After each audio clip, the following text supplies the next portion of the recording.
Yeah, hi everyone. For those that don't know me, my name is Dave and I'm operating partner here at Airtree. I primarily work with our growth and later stage businesses, trying to help them on their scaling journey and potentially a path to an exit. I can't see everyone's faces on Zoom. It's just the panelists here today, but hopefully some of my portfolio are on the call and busily taking notes and looking to apply some of today's lessons. That'd be a good outcome as well. On that note, I'm excited to welcome not just the Airtree portfolio, but everyone as part of the broader ecosystem to today's Going Global session. We're thrilled to be joined by Madhavan, managing partner at Simon-Kucher Partners, who's based in Silicon Valley. Madhavan's also brought along a bunch of his Aussie-based colleagues as well, and I'll let Madhavan introduce those guys in a sec. But the team at Simon-Kucher Partners, are pricing specialists. Madhavan himself has kind of helped more than 250 monetization projects, ranging from startups to Fortune 500 companies like GitHub, Asana, Stripe, Uber, and many, many more. He's also the author, and I think you probably see it throughout this presentation as well, of a book called Monetizing Innovation, which is well worth a read if you want to remove some of the guesswork out of pricing and packaging, and probably importantly, helping make sure that the products that you do release, whether they be in new markets or existing markets, kind of hit their mark from the get-go. Before I hand over, just some housekeeping to get through. Thanks to everyone who's already submitted some Q&A. We've got plenty of awesome questions there that we'll get a chance to hopefully go through some of those with the team at the back end of the presentation. We've kind of got 20, 30 minutes to go through those, so hopefully plenty of time. For those that didn't get a chance to kind of pre-submit questions, all good. Just use the chat today and we'll try and kind of field those at the back end as well. Okay, without further delay, I'll hand over to Madhavan and the team to go for it. Perfect. Thanks so much, Dave. Really, thank you for the opportunity. Hi, everyone. I'm Madhavan, and I think Dave already introduced me, but just for the benefit of the audience, I'm also joined by Chris, Mitch, and Josh, three of my partner colleagues on the ground in Sydney. And between them, they also work with tech companies, B2B, B2C, and financial services companies. So I think they can be a good team to actually follow up with any market-specific questions and concerns. They can be reached at sydney@simon-kucher.com. I think that's an email that probably goes out to all three of them. Enough marketing. Let's get into actual, meat of, what we are here for. So today we will discuss some excerpts from the book Monetizing Innovation, and I can walk you through some of my experiences on, working with various companies, and what are some insights on packaging, pricing, and any topic pretty much related to profitable growth. And also happy to take questions. So about half an hour of presentation, and we will save about 20 minutes or so, for Q&A. Now, given who we are at Simon-Kucher Partners, regarded as the world's largest, pricing strategy consulting firm, we've done over, 30,000 projects in the space. But what we typically do is every other year, we also do a, global study trying to understand what is the state of the union on pricing. And when we did this the last time around, we had about 2,000 companies take part, over 60 countries. More than, majority of the people who actually, took this study were actually senior management or CEOs or, CXOs. And we asked them some simple questions around trying to understand, what the state of the union is on pricing. So the first thing we asked was, are you in some sort of price pressure, or, do you face price compression? Is your market competitive? Does pricing keep you up at night, essentially? 80% actually said they were in some sort of price pressure. Then we asked them are you in a price war? 60% actually said they're in a price war. We asked them who started it. 90% said the other started it. That's a bit classic. It's always the other person who starts the price war. But jokes aside, we also asked them some very specific questions on how do you get out of this price compression, if that's kind of where you are. And no matter how we actually looked at the data based on industry verticals, geographies, region, however you look at it, by far the number one selected option was that they would monetize their next innovations. And that's how they will get back to kind of glory days. And we followed that with a more simple question saying, okay, to what extent were your innovations in the past 3 years successful? As in, did they work? Did they meet revenue or profit targets, or did you simply make money in a profitable way on those innovations? What we find is, stunningly, 72% of innovations fail to monetize. That's 72%, right? And it's not just us saying this. If you look at Harvard Business Review, they would say, 8 in 10 startups are bound to fail. If you look at Product Management Association, they would say something like, 67% of products don't meet the light at the end of the tunnel. But here's the thing, I didn't come here to scare you with big numbers. I came here to tell you the good news. The good news is they only actually fail in 4 ways. Monetizing innovation failure type happen only in 4 different ways. And if you recognize these 4 failure types, then you can build the fifth category, which I call breakthrough success. So let's look at the 4 failure types for monetizing innovation or innovation failures when it comes to monetization. The first failure category is what we call as a feature shock. So these are products where there's simply just too much going on. It has too much excess stuff, and because there's a lot, maybe it's also overpriced. At the end of the day, this product does not resonate with any particular segment. It just feels like an excess for everyone. In Silicon Valley, when I walk into many offices, pretty common, I would hear phrases like, "We are building a one size fits all," and I usually correct them saying a one size fits none. I mean, you're just throwing in the kitchen sink and hoping for the best. The right way to undo a feature shock would be to, like, practice some restraint and actually make versions of the product for different customer segments. And we will get into what that actually means to build breakthrough products.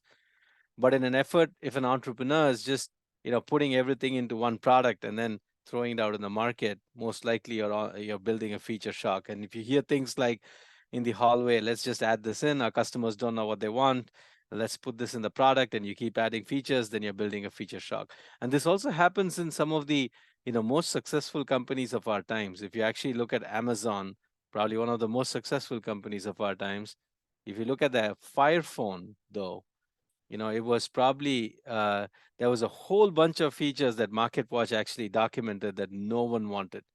And this phone launched at $179. In 6 months, it was selling at 99 cents. That's not a typo. In another 3 months, they wrote off the entire business. I mean, there were features like, for instance, there were 4 cameras that could track your eyeball movement so that you didn't need geeky glasses to get 3D perspective. Sounds cool. Would you pay for it? Hell no. I mean, so there was no willingness to pay at the end of the day for many of the stuff that was actually in there, and it's just a whole bunch of features that is packed in and creates a feature shock. That's the first, monetizing innovation failure type.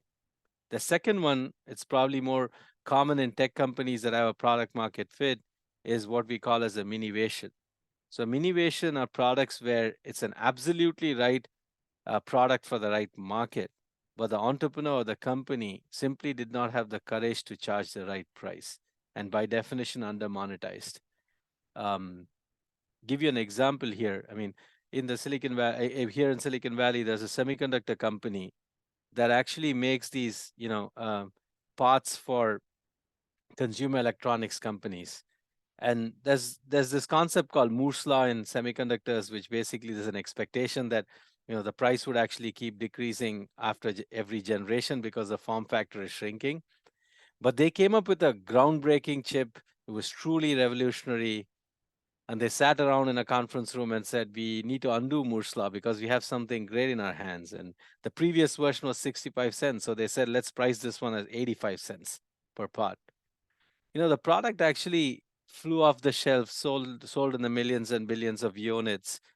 The secret in the room was everyone knew that they could have probably done better, but they went and when they did it, what they did is, after the 2 years after the product was in market, they commissioned the study to actually postmortem their own pricing on that particular part and see, what did they do was what they could have done. And to their surprise, what they found out from these consumer electronic companies is that those companies could charge a $50 premium from people like you and I simply because this part was in those consumer electronics. And if you look at the 85 cents that was charged for unlocking economic value to the next player in the value chain for $50, that was simply not fair. They could have asked for more. And some of the key accounts even joked and said, you could have gone all the way to $5. We wouldn't have blinked an eyelid. We would have still bought it from you because we could make $50, right? But if you look at the amount of money that was actually left on the table, if they could have gone from 85 cents to $5, it's actually a staggering number. That's an example of a minivation where even though the product was the right product for the right market and there was a product market fit, there was not a product market pricing fit, as in the willingness to pay was not understood. And by definition, the entrepreneur, the company, under monetized their services. That's called a minivation. The third, failure type is what we call as a hidden gem. So these are products that simply go against your, DNA or your grain, and you don't want to bring this to the market because you feel kind of uncomfortable productizing this, or it might actually cannibalize existing business. And because of this uncomfortableness, these products just remain hidden. An example of a company that could not harness the hidden gem was Kodak. I don't know how many of you know, but they had the IP for digital photographs back in 1973. They never productized it. They were worried about cannibalizing their existing print business. The rest is just history. But if you actually look at companies like in the US, for instance, like autotrader.com or cars.com, these are two-sided marketplaces that actually put consumers in touch with dealerships for buying cars, used cars. But they were actually started by the Atlanta Daily newspaper and the Chicago, daily newspaper, when they realized that these print ads that they used to have to like contact dealerships and newspapers was actually going to go away with the inflection of internet. And they created these two-sided marketplaces and transferred all of that business into these entities. That was an example of harnessing a hidden gem. Today both these companies are multi-billion-dollar companies. I mean, if you don't go looking for it, you won't find it. What we have found time and again is hidden gems happen when there is an inflection point. So like a software company trying to do hardware, a hardware company trying to do software, traditional company trying to incorporate digital, online company trying to go offline, offline, online. Anytime there's an inflection point, there's usually a hidden gem.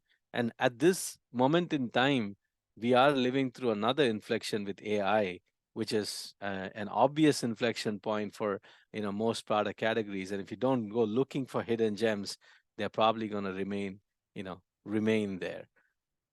The last monetizing innovation failure type, probably my favorite, I call it the undead. I mean, these are products like in classic science, movie, fiction, fashion, you should have never launched because they come back to haunt you.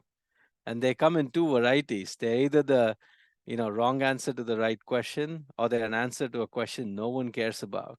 Either way, productizing it was simply a waste of time, maybe an attempt at innovation at best, but these products simply did not have a market that needed the product, valued the product, or fundamentally were willing to pay for the product.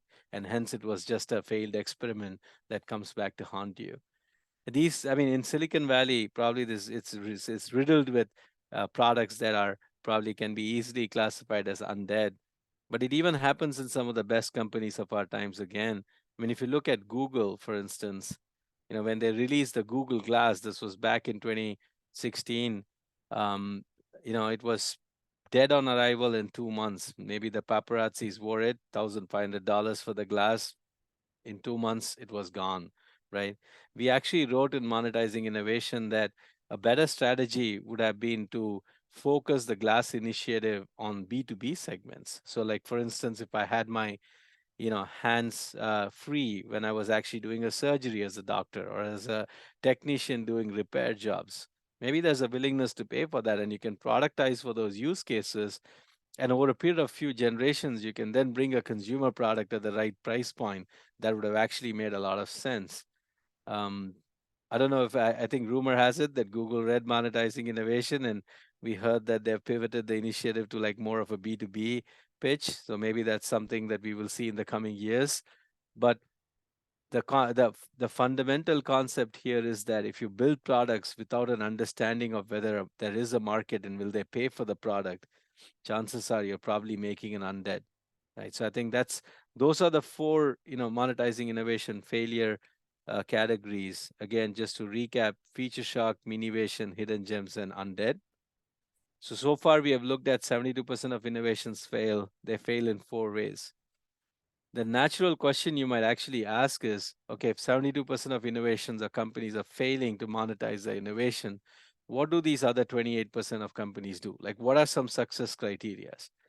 And we actually looked at this, every possible way. I mean, cuts based on different regions, verticals, sectors, size of companies, startups to Fortune hundreds, whatever you want to call it.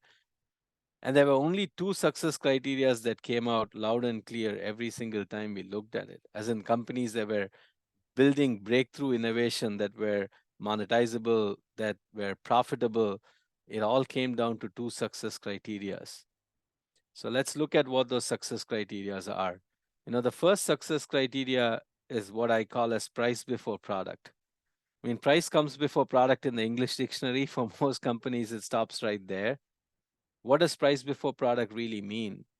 It actually means having a conversation with your customers to understand if they need the product, do they value it, and are they willing to pay for it before you actually productize and bring things to the market.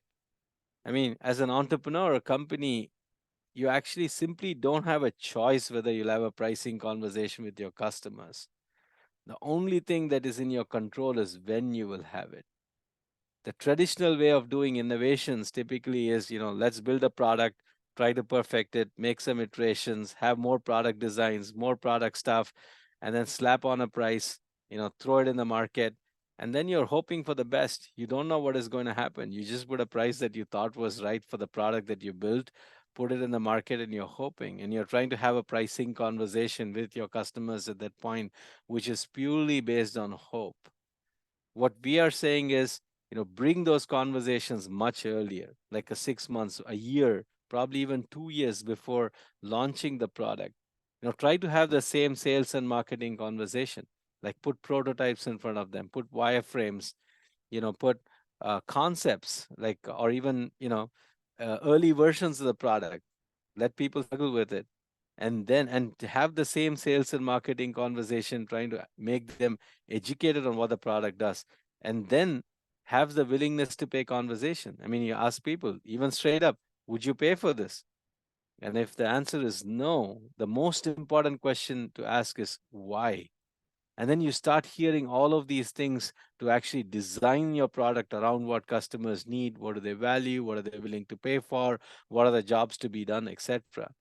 I mean, if you're going to be unsuccessful, like trying to understand, like if there's no willingness to pay, when you had the same sales and marketing conversation with prototypes, etc., when you develop the product, invest the time, you're going to be left with the same outcome. So this process removes that entire, guesswork out of innovation, and you actually know that you're building something that people like, they need, they value, and they're willing to pay for. In chapter 1 in the book, we actually wrote an example of tale of two cars, and this exact methodology was also followed by like Porsche when they designed a blockbuster car in the history of automotive called Cayenne, an SUV. And the way it was designed is they used to bring cars to, what is called as a car clinic, where it's just a prototype car, bare bones, but they will actually make people drive around the car and then have the willingness to pay questions. So things like, for instance, a 6-speed manual transmission was out of the window because no one wanted an SUV. Things like a big cup holder, at least the audience in the US wanted it because that's convenient and it needs to be an SUV. Probably goes against the aesthetics of many of the engineers, but it's still in the car because people needed it, people valued it, and they were willing to pay for it. So the entire car was designed around this kind of information, in short, around the price. And it's one of the most successful automotive case studies, hundreds and thousands of units sold, and accounts for more than 50% of Porsche's profit.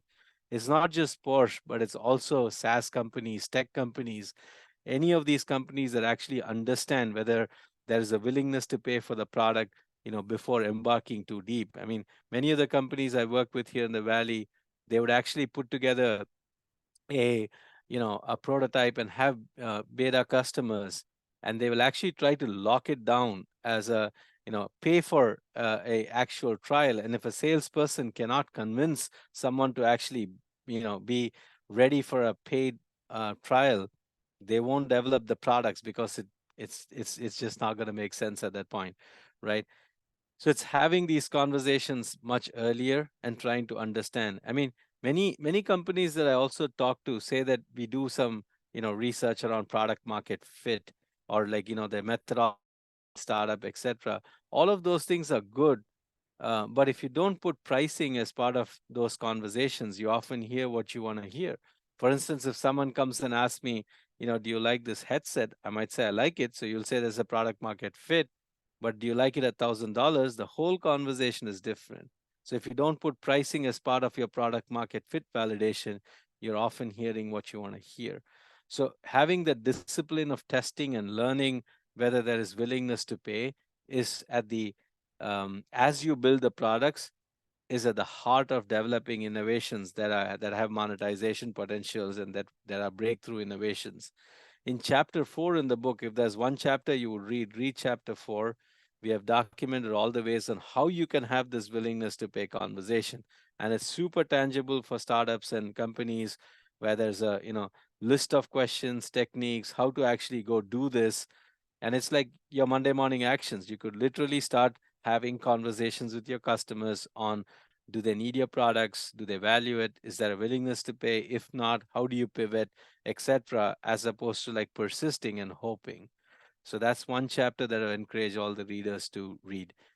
So that's the first success criteria, price before product.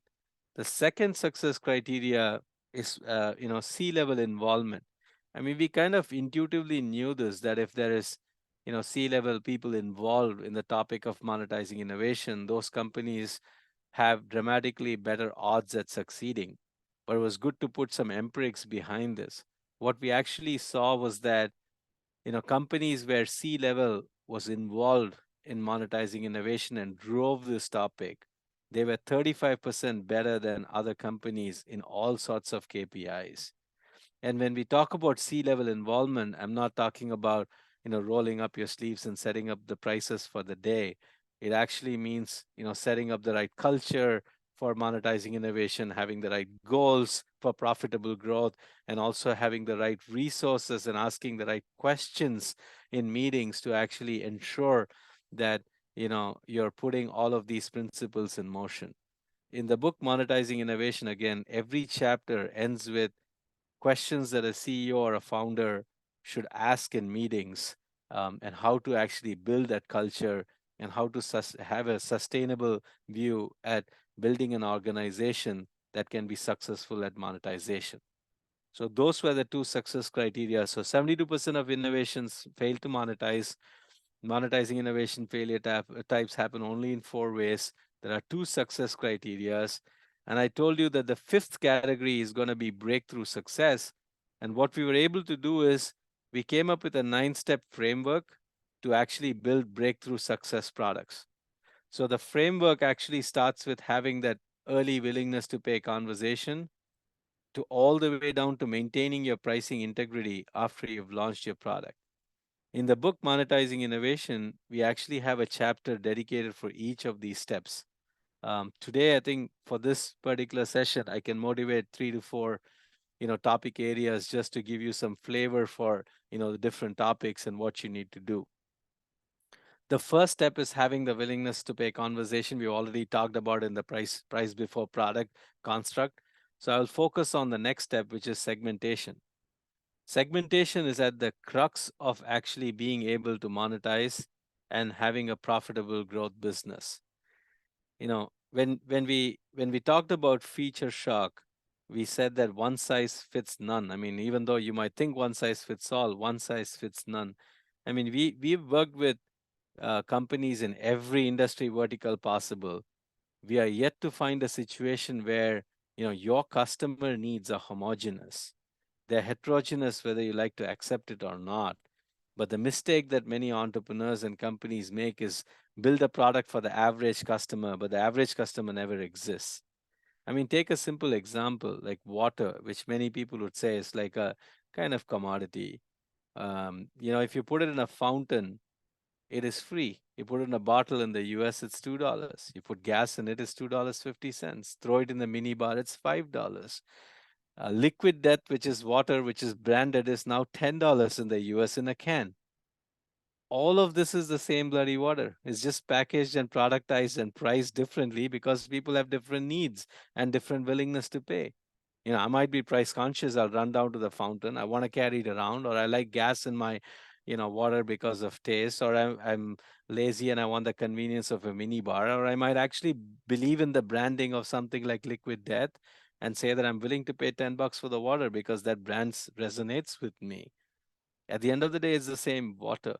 If water can be productized, packaged, priced differently to hit different segments, then I can bet you that your products can be too, right? So anytime you have a product, the key here is to understand how to productize to different segments. And segments are defined as clusters of customers who have similar needs and similar willingness to pay for whatever you're building. As in, how can I find pockets of these customers and say how to build products for those? How can I build a product for the one who wants to carry the water around? How can I build a product for the one who actually, wants it in the minibar, etc.? If you just build a product and try to position it to different segments, you've lost the battle already. The key is to productize to different segments as opposed to trying to position your product to different segments. So the way to unlock segmentation is through packaging and bundling, as in build to different segments. The classic example I use is the iPhone. I mean, if you look at the iPhone, there's a phone from, $299 all the way to like 1499. They've literally not priced their iPhones, they're productized to different price points. Like depending on your wallet size, there's a phone that actually fits based on the needs. I mean, I remember walking into the store when they released X. I was not in that segment, but I wanted to check it out. But I was actually attracted to a phone which was around the 799, did not have the Retina display, 8S, I believe, at that time. And I bought that phone because I belonged to that segment. I knew exactly what was going on, but I knew what was, I belonged to that segment. If Apple had sat around in a conference room and said, let's forget segmentation, everything else, let's just launch an iPhone at $99 because we want growth, they wouldn't be the most profitable company in the planet. The reason there is they are the way they are is because they're able to you know productize to different segments based on different willingness to pay and maximize that across the entire market. So you unlock segments through packaging and bundling. This is the same thing with also SaaS companies. Here's an example of a SaaS company called Eventbrite that used to have one product for their event organizers. It is a SaaS product for event organizers. What they did is they worked with us, and we were able to like make that same product into three versions because we actually saw that there were three segments at the end of the day, that they were actually servicing, and we could then come up with the right set of features, the right pricing for each of those segments so that you're productizing for different needs and different willingness to pay. And the results were actually quite dramatic, moving from one size to actually building products by segments. So when you unlock segmentation through packaging, there's a whole plethora of options on how you can actually approach packaging. I mean, I'm not going to go through the entire details of this slide, but you should know that, when you think about how flexible is the packaging, how simple or complex is the packaging, how differentiated can you actually get, there's a whole range of options between an all-you-can-eat packaging strategy all the way to like a price bundling. So don't just rush into something like a good, better, best and say that's the best packaging strategy.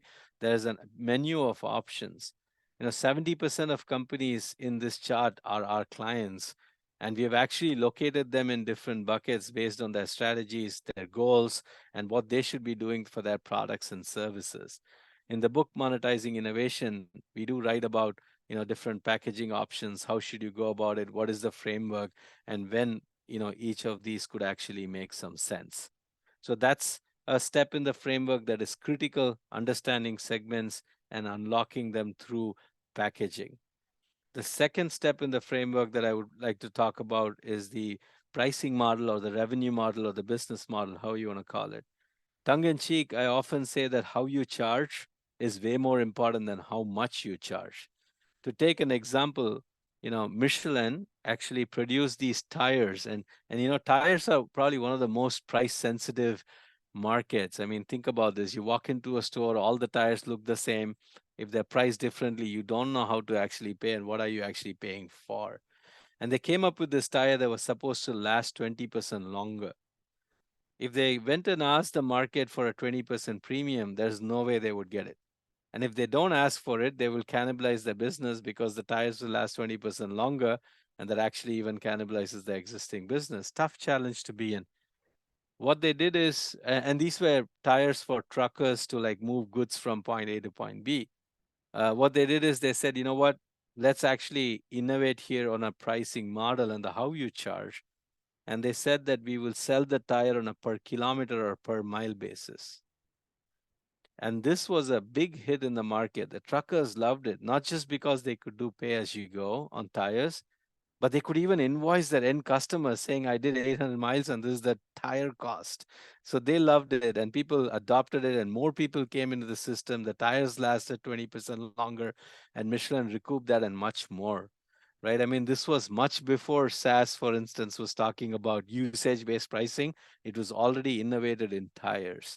Right? So the how you charge is way more important than how much you charge. And that's the same story for many companies. If I look in Silicon Valley or in tech in general, I mean, Uber dynamic pricing is the key innovation. Actually, in monetizing innovation, we write a chapter on Uber where we argue that the true innovation is not the app and how the cab arrives and everything else, but it's the actual pricing model that enables Uber to meet a customer service level and improve customer experience with a monetization model. And I'll ask you to read that if you're curious on how that actually happens. Metro mile pricing based on the mile, AWS based on a pay as you go or a commit basis, Google, LinkedIn, Airbnb, all of these companies have actually innovated pricing models in their space. So this is a very critical step in the framework. The how you charge is way more important than how much. We talk about various different pricing models, how to go about selecting those in the book, but there's a very important step. Probably a third step that I would talk about is, unless you speak it, no one is going to get it. As a product person or a founder or, company, what you build is features. You build features. What customers get is benefits. Often what we see is the product has feature-based communication. You're not speaking the benefits or the value. And if you don't speak the benefits or the value, no one gets it. This is an example from a company called SmugMug, which is a great innovative company in the Valley.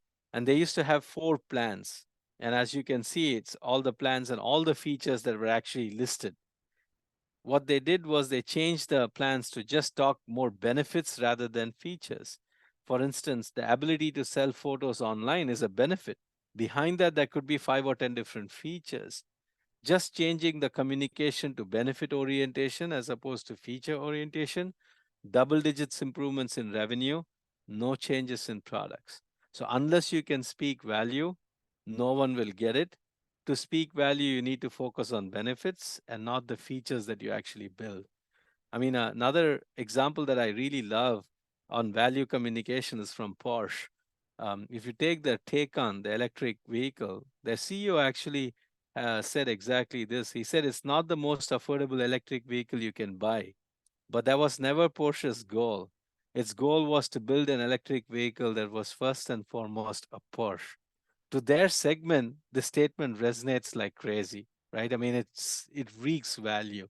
So how do you speak value is key to like what price can you actually charge. So unless you speak it, no one gets it. Since we have probably few minutes, I'll probably talk about another extra bonus step. Your customers will behave irrationally, whether you like it or not. I mean, a lot of us are grounded on rational, economic theory, etc. But Dan's book on predictably irrational is a great one. At the end of the day, people who you interact with will also behave irrationally, either in B2B or even in B2C. So this was an example from a SaaS company where they had three products. And I remember asking the CEO, why do you have three products? He said, I learned that good, better, best was a great strategy in business school. But if you actually look at what is going on, they were giving the farm away in the entry level product. 60% of people preferred the basic at 49, and then the other product was 79 and 149. What they actually found out was, you know, the the market was pretty much inelastic between 79 to 99. At 99, there's a huge psychological threshold. So if you cross to like 100, suddenly people will say their product is expensive. But at 99, they're kind of okay. So that's an inelastic zone. And we talk about how to find these kind of thresholds in the book too. So once they found out that going all the way up to 99 is possible behaviorally, because 79 and 99, there's not much difference in reactions and volume. Similarly, the 149 to 199. And then they also build this other product at 299 that was simply a decoy product because it would make the $99 product look attractive. I mean, of course, God bless the 2% that always want the best thing that you actually put out. But when you look at what happened, just simply based on this decoy effect and price thresholds, the mix shift actually changed in such a way that now standard went from 30 to 41%. That was an improvement in ARPU of like 36% and MRR of 29%, day after day, just based on changing the optics on how you're going to market, as opposed to actual changes in product. So like the irrational and the behavioral things are really important. We talk about a lot of them in the book, and I would encourage you to probably take a look at that. There's some really cool examples. Maybe wrap up thought, and then we can open for questions. I mean, it's important to understand, first of all, when you think about pricing, what does price even stand for? I mean, when we talk about pricing, most people gravitate to a dollar figure. That's just a price point. The way we think about pricing is a measure. Like liter is a measure of volume, price is a measure of value. When you think of it that way, price literally stands for, do people value your product? Do they like it? Would they pay for it? So in a way, price and value are, same sides, or different sides of the same coin.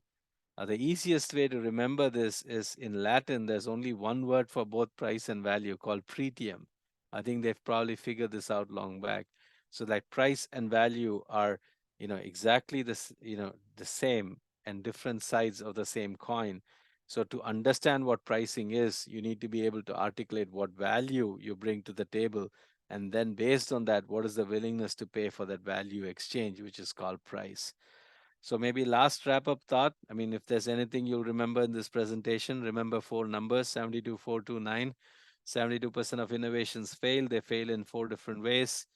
There are two success criteria and a 9-step integrated framework. Now, for those of you who can't remember four numbers, just remember 72. 4 times 2 times 9 is also 72. Did not make it up that way, just happened to be. So I will probably pause here, Dave, and probably take any questions. And I also invite maybe my partner colleagues if needed to answer any of the questions. Awesome. Thanks, Madhavan.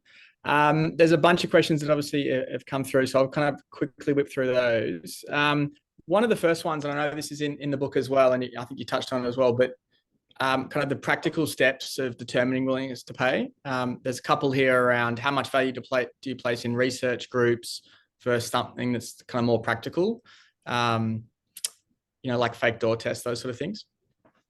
Yeah, so absolutely. I mean, there's a whole like bunch of tests that you can actually run to understand willingness to pay. The most important thing is actually to do it.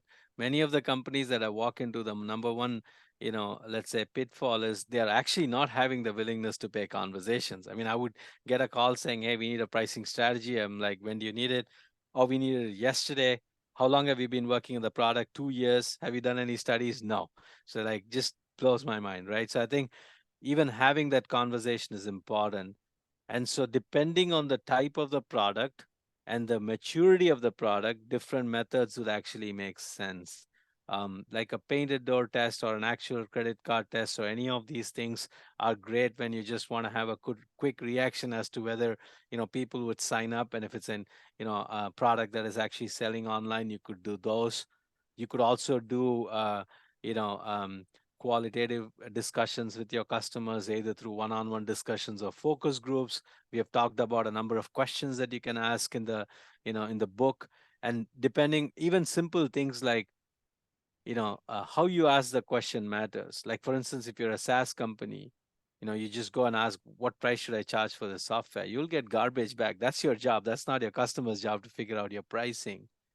But if you ask the same question in a relative manner, you get very, very proper responses. Like, for instance, you'd say, hey, I know you have Salesforce.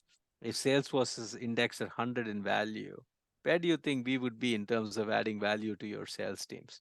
That question people can answer all day long. If they say 80, you can say, okay, should my pricing also be like 80 if Salesforce was 100? Yeah, I mean, you already kind of know where it is.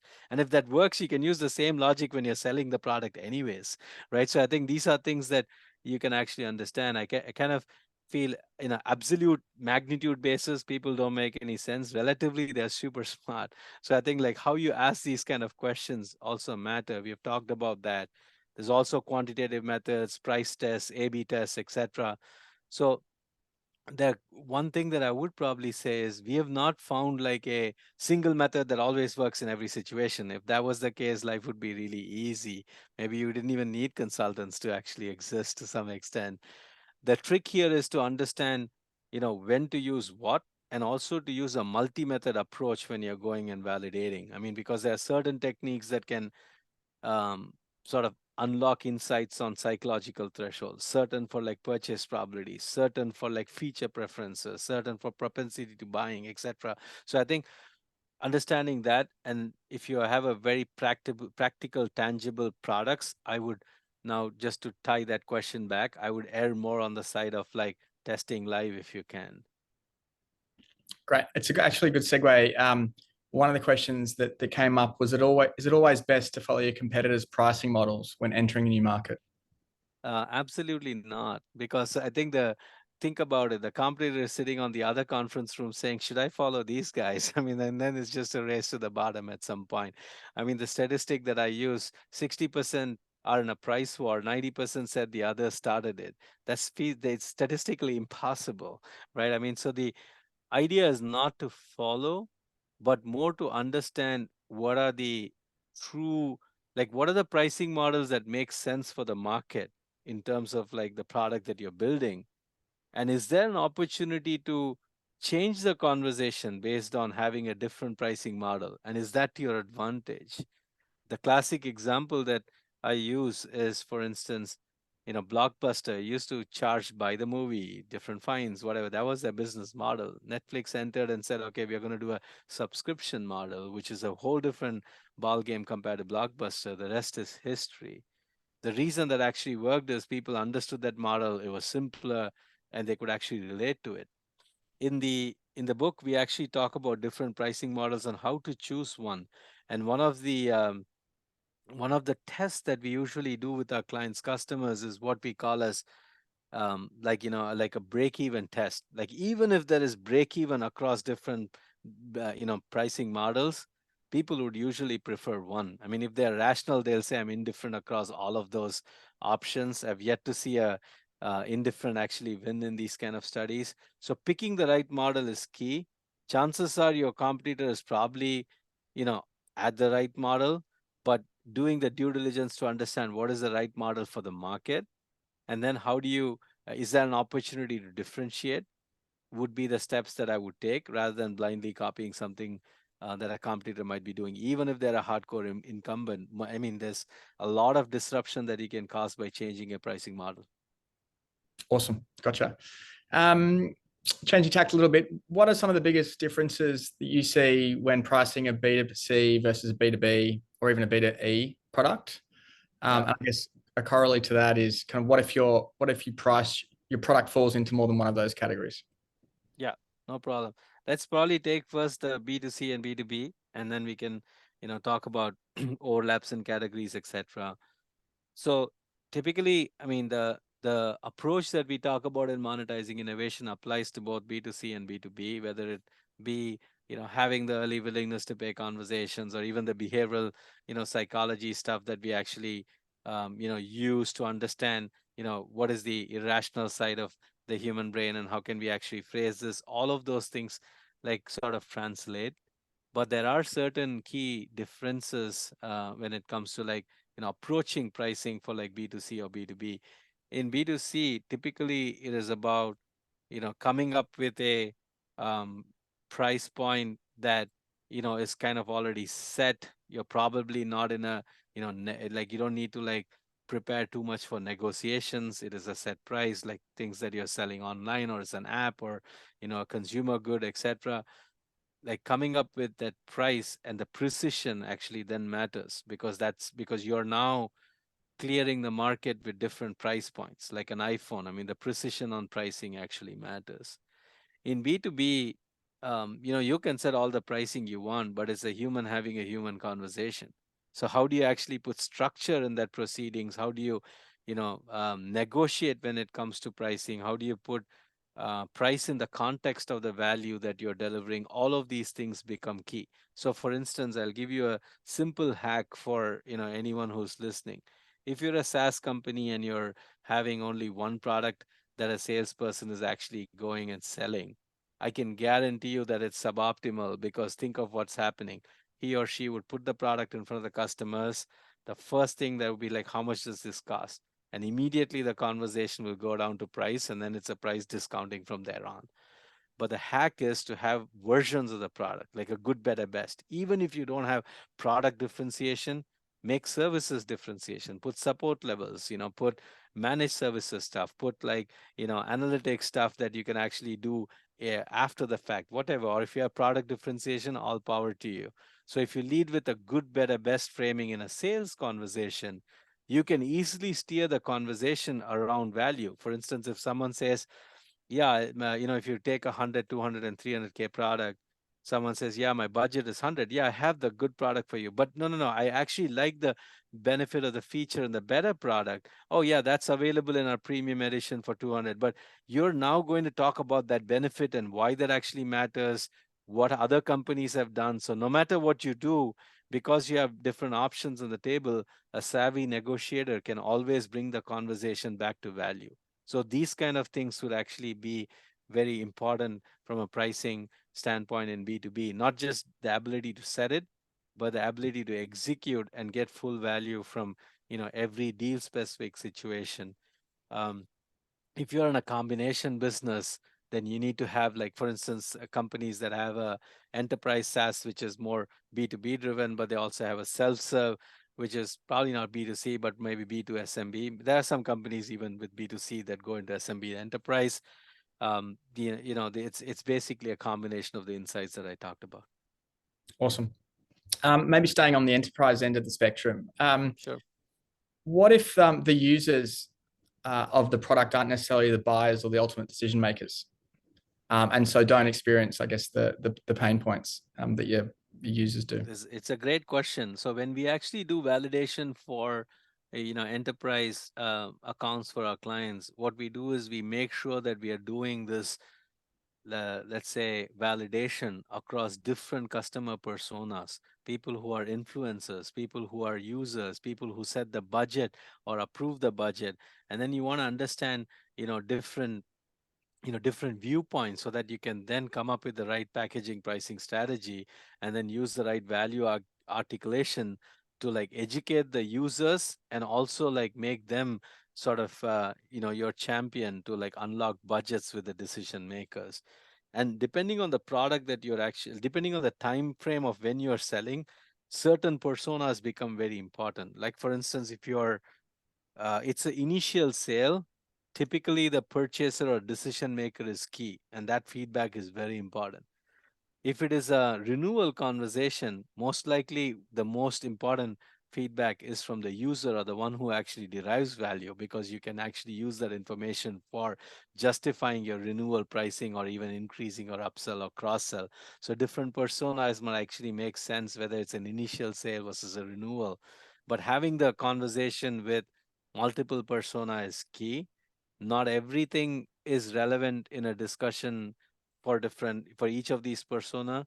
I mean, there's a lot of literature that we have put out saying, okay, when to actually, like, what types of questions might make sense for different personas too. And if it's a budget owner, having those questions around, whether they understand that there is value created, what is the ROI, how are budgets set, how how can you unlock those budgets? Those kind of questions are key. And if it's a user, then it's a lot about usage, awareness, feature benefits, value. Do they get it? And what kind of case can they actually make to the management on their willingness to pay for the product based on their understanding of value realization? So at the end of the day, this needs to be done in a multi, let's say, persona setting in an enterprise. It can't be just talk to one and then come up with an answer. Gotcha. No, good advice.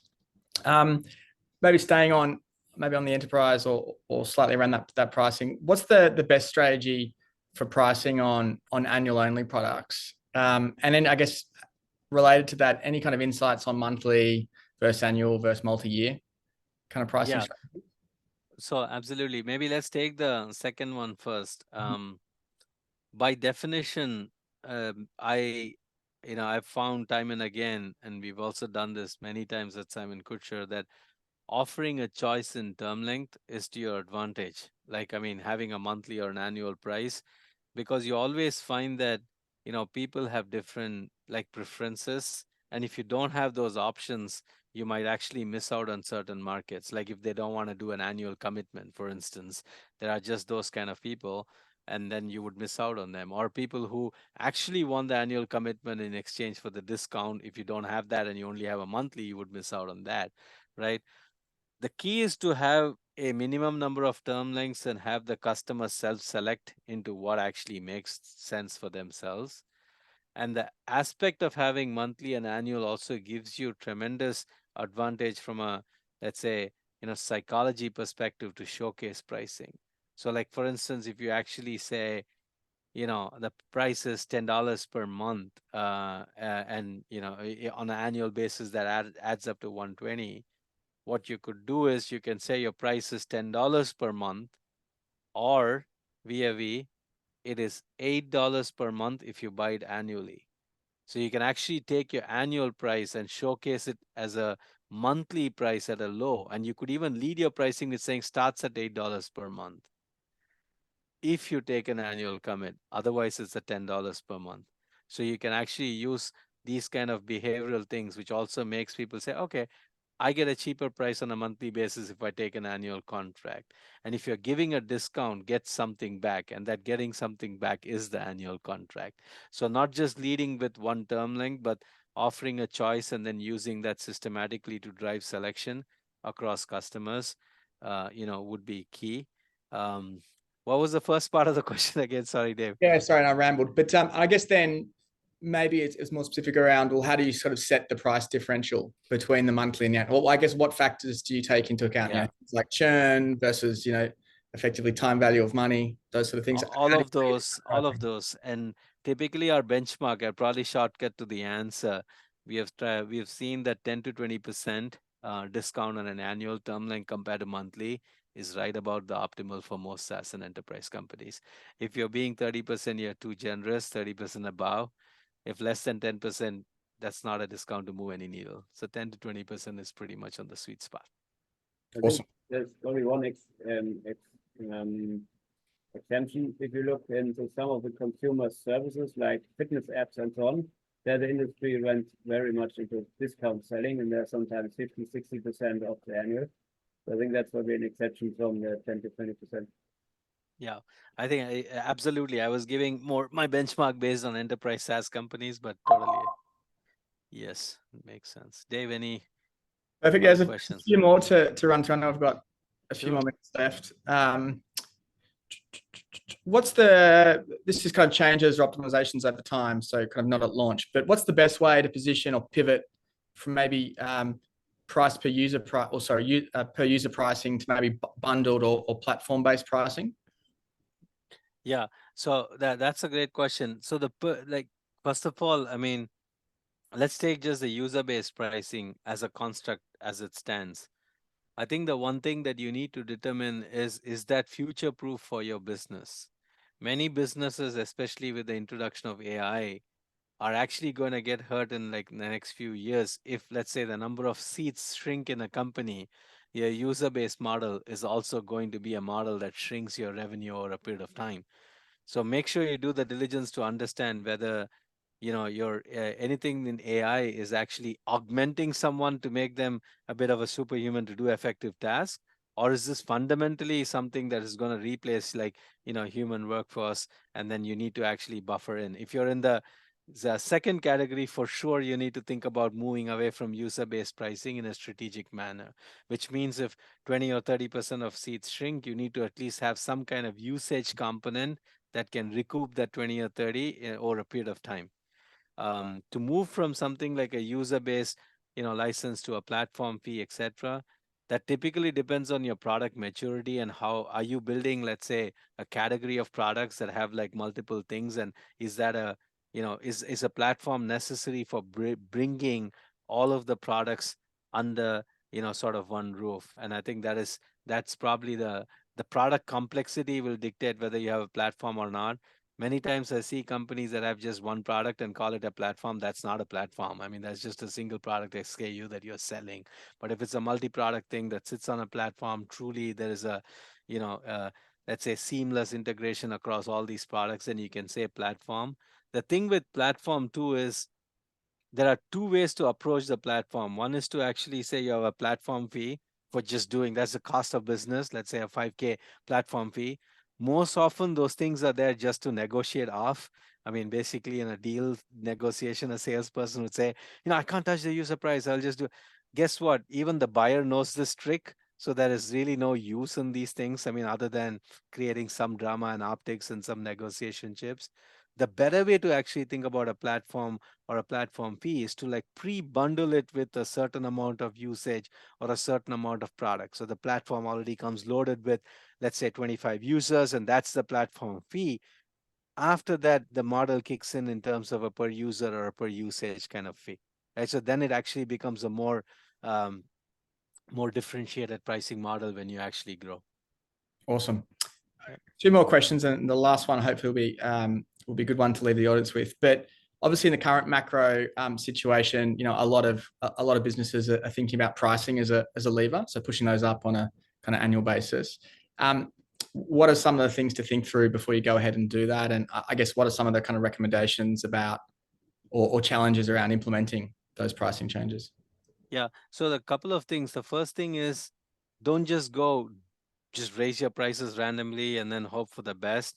It has to be targeted, often, segmented in terms of how you approach a price increase program. Like, for instance, customers who, let's say, are up for renewals and they use your products in a certain way or different modules might have a different price increase appetite compared to, someone who has probably never used your product or only uses a product one time. So I think having a more segmented approach at price increases is key. Second thing is, don't think of price increase as simply a increasing price exercise, but also like a cross-sell, upsell. Can you actually sell more value to actually command the higher price? Can you shift the pricing model to actually charging more? Like many companies, we've actually done packaging price model changes to just price increase, frankly. I mean, in some way, shape, or form, but it's masked as a, hey, you have 2 or 3 more products you can choose, or there's a different price model, and this is going to be on usage. Okay, then if you use a lot, okay, over a period of time, you're probably going to pay more. It might start smaller, but if you take the lifetime value, you actually increase the price.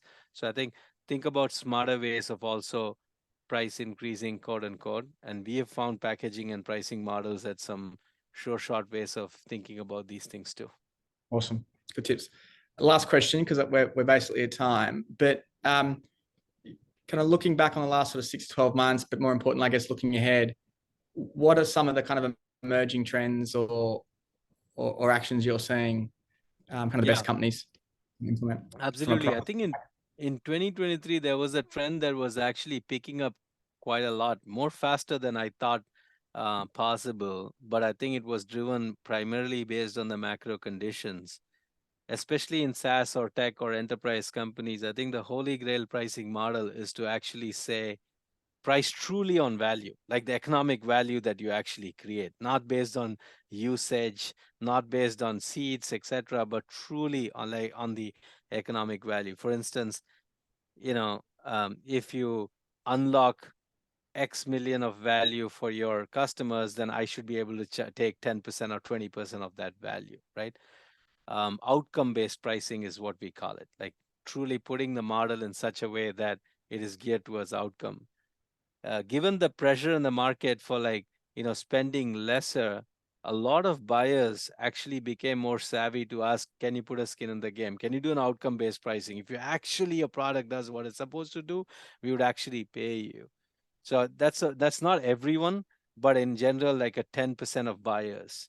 And that was growing fast. And these are very savvy buyers. And the counterintuitive thing is, while there might be 5 or 10% of buyers who actually love the outcome-based pricing model, a majority of them would actually, think that if you put an outcome and a fixed model at the same time in front of someone, they would actually say, okay, this person has confidence in that pricing. That's why they're doing an outcome-based option too. And they'll still select themselves into fixed, but their conviction on your pricing will be way more stronger. So like thinking about a trend on outcome-based, especially, for the AI, inflection that we are actually seeing, is a trend that I see would continue. That's the advanced trend, but something that I do believe will happen. The simple per seat per user model, the way we know it, is going to be probably dead in 3 to 5 years. It has to be a combination of user usage and a hybrid model, and in the advanced ones, outcome-based models. That's the trend I'm seeing. Awesome. Great insights. It'll be super interesting to watch and be a part of. Well, we're definitely at time, and we've gone probably a couple of minutes over, but like that was, from a personal perspective, that was super enjoyable, and based on all the comments and kind of feedback offline as well. I'm sure everyone's got a bunch out of this. Just to remind people, what's the best way to contact you guys for kind of more info? And so absolutely. So you can always find me on, LinkedIn or any of these social media platforms. You can add me. The other way to reach my partner colleagues in Sydney, if you have an immediate question or a follow-up question specific to your markets, it's Sydney@simon-kucher.com. That's Sydney, you know how to spell that, at Simon, SIMON-KUCHER.com. That should go to all three of them, and one of them would be at least prompt to respond to you. Awesome. I think some of those are in the chat already. All right. Awesome. Thanks for everyone online for joining. Look forward to kind of seeing you guys again at future events, and hopefully took a lot out of that. But as I said, contact the guys at online if you want to reach out, and by all means contact Bray and myself as well for further info. See you next time.